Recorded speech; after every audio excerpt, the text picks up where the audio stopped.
السلام علیکم ناظرین۔ حضرت ابو بکر صدیق رضی اللہ تعالیٰ عنہ کا قبول اسلام کا واقعہ۔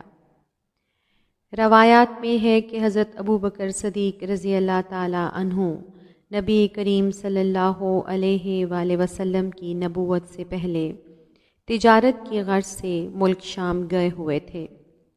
راستے میں آپ رضی اللہ تعالیٰ عنہ نے خواب دیکھا، سورج اور چاند آسمان سے نیچے اترے اور آپ رضی اللہ تعالیٰ عنہ کی گود میں آ گئے۔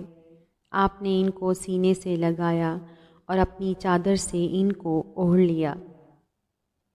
آپ رضی اللہ تعالیٰ عنہ اس کی تعبیر کے لیے وہاں کے مشہور عیسائی راہب کے پاس پہنچے تاکہ وہ اس خواب کی تعبیر جان سکیں۔ راہب نے آپ رضی اللہ تعالیٰ عنہ سے پوچھا کہ آپ کہاں سے تشریف لائے ہیں اور آپ کا نام کیا ہے اور آپ کس خاندان سے تعلق رکھتے ہیں؟ آپ رضی اللہ تعالیٰ عنہ نے اپنے نام کے ساتھ اپنا تعلق بتایا کہ آپ رضی اللہ تعالیٰ عنہ مکہ مکرمہ کے رہنے والے ہیں اور خاندان کا تعلق قبیلہ بنی ہاشم سے ہے۔ راہب کے سوال کرنے پر اپنا پیشہ تجارت بھی بتایا۔ یہ سب کچھ سننے کے بعد عیسائی راہب نے کہا کہ آپ رضی اللہ تعالیٰ عنہ کو مبارک ہو کہ مکہ مکرمہ اور قبیلہ بنی ہاشم میں آخری نبی کا ظہور ہو گیا ہے، اور اگر وہ نبی پیدا نہ ہوتے تو یہ زمین و آسمان بھی پیدا نہ ہوتے، اور تمام کائنات کا ظہور انہی کی وجہ سے ہے، اور وہ تمام انبیاء و مرسلین کے سردار ہیں۔ اے ابو بکر، تمہارے خواب کی تعبیر یہ ہے کہ تم ان کے دین میں داخل ہو گئے اور ان کے اولین وزیر ہو گئے اور تم ان کے خلیفہ ہو گئے، اور میں نے ان کی تعریف تورات میں پڑھی ہے، انجیل زبور میں ان کا تذکرہ موجود ہے، اور میں ان پر ایمان لا چکا اور ان کے دین میں داخل ہو چکا ہوں، مگر عیسائیوں کے خوف کی وجہ سے میں نے اپنے ایمان کو پوشیدہ رکھا اور آج ساری حقیقت آپ رضی اللہ تعالیٰ عنہ کی گوش گزار کر دی۔ حضرت ابو بکر صدیق رضی اللہ تعالیٰ عنہ نے راہب کی بات سنی تو ان کی قلبی کیفیات تبدیل ہو گئیں۔ انہوں نے فوری طور پر مکہ مکرمہ کی طرف سفر اختیار کیا، رسول اللہ صلی اللہ علیہ وآلہ وسلم کی خدمت میں پیش ہوئے۔ حضور پاک صلی اللہ علیہ وآلہ وسلم نے آپ کو دیکھ کر تبسم فرمایا، ساتھ ہی حکم دیا کہ اے ابو بکر، تم کلمہ پڑھو اور میری اطاعت کرو۔ حضرت ابو بکر صدیق رضی اللہ تعالیٰ عنہ نے عرض کیا، یا رسول اللہ، آپ کی نبوت کی دلیل کیا ہے؟ تو آپ صلی اللہ علیہ وآلہ وسلم نے فرمایا، تمہارا وہ خواب وہ تم نے ملک شام میں دیکھا اور عیسائی راہب نے اس کی یہ تعبیر فرمائی، وہ میرا ہی معجزہ ہے۔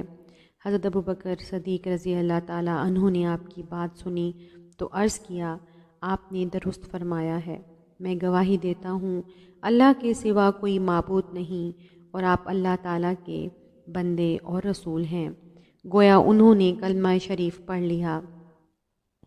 حضرت ابو بکر صدیق رضی اللہ تعالیٰ عنہ کی قبول اسلام کے فیصلے سے متعلق مختلف روایات نقل کی گئی ہیں، لیکن صحیح بات اس قدر ہے کہ حضرت صلی اللہ علیہ وآلہ وسلم پر جب وحی نازل ہوئی تو حضرت ابو بکر اس وقت تجارت کے غرض سے یمن گئے ہوئے تھے۔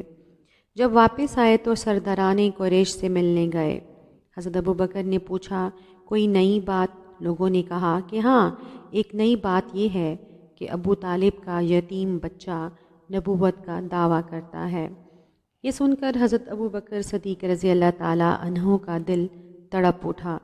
سرداران قریش رخصت ہوئے تو حضرت ابو بکر رسول اللہ کی بارگاہ میں پہنچے۔ حضرت سے بعثت کے بارے میں سوال کیا۔ جواب ملنے پر اسی لمحے آپ نے اسلام قبول کر لیا۔ روایات میں آتا ہے کہ جب حضرت صلی اللہ علیہ وآلہ وسلم کو نبوت کا شرف عطا ہوا تو حضور پاک صلی اللہ علیہ وآلہ وسلم نے اپنے دوست حضرت ابو بکر صدیق رضی اللہ تعالیٰ عنہ کو پیغام الہی سنایا۔ آپ نے ایک لمحہ کے شک و شبہ کے بغیر حضور پاک صلی اللہ علیہ وآلہ وسلم کی تصدیق کر دی، اس لیے آپ کو صدیق کا لقب عطا ہوا۔ آپ سے پہلے صرف حضرت ختیجہ ایمان لائیں تھیں۔ قبول اسلام کے بعد حضرت ابو بکر کی مال و جان خدمت اسلام کے لیے وقف ہو گئے۔ چونکہ عمرہ مکہ میں آپ کا بہت اثر و رسوخ تھا، اس لیے آپ کی تبلیغ سے جلیل القدر صحابہ مشرف با اسلام ہوئے۔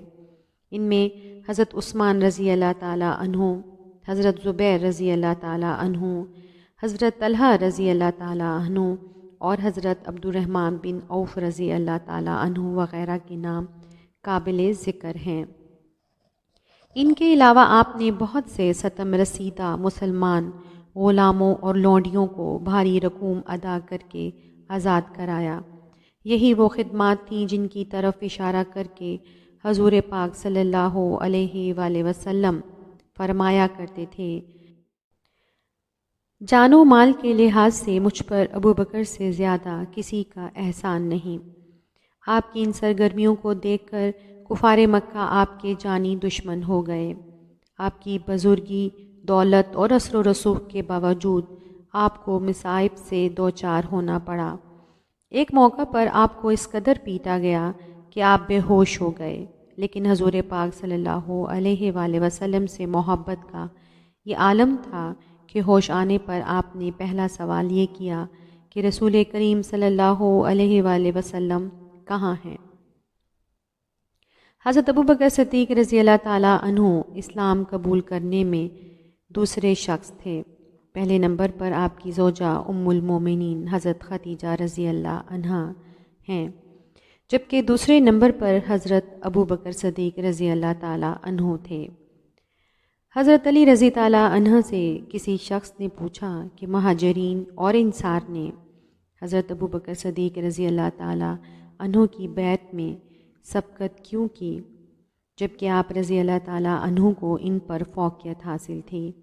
تو حضرت علی رضی اللہ تعالیٰ عنہ نے فرمایا کہ حضرت ابوبکر صدیق رضی اللہ تعالیٰ عنہ کو 4 باتوں میں فوقیت حاصل ہے۔ میں ان کا ہمسر نہیں تھا، اسلام کا اعلان کرنے میں، ہجرت میں، پہل کرنے میں، غار میں حضور کریم صلی اللہ علیہ وآلہ وسلم کے ساتھ ہونے اور اعلانیہ نماز قائم کرنے میں وہ مجھ سے آگے تھے۔ انہوں نے اس وقت اسلام کا اظہار کیا جبکہ میں اسے چھپا رہا تھا۔ قریش مجھ کو حقیر سمجھتے تھے، جبکہ وہ حضرت ابوبکر صدیق رضی اللہ تعالیٰ عنہ کو پورا وزن دیتے تھے۔ اللہ کی قسم، حضرت ابوبکر صدیق کی یہ خصوصیات نہ ہوتیں تو اسلام اس طرح سے نہ پھیلتا۔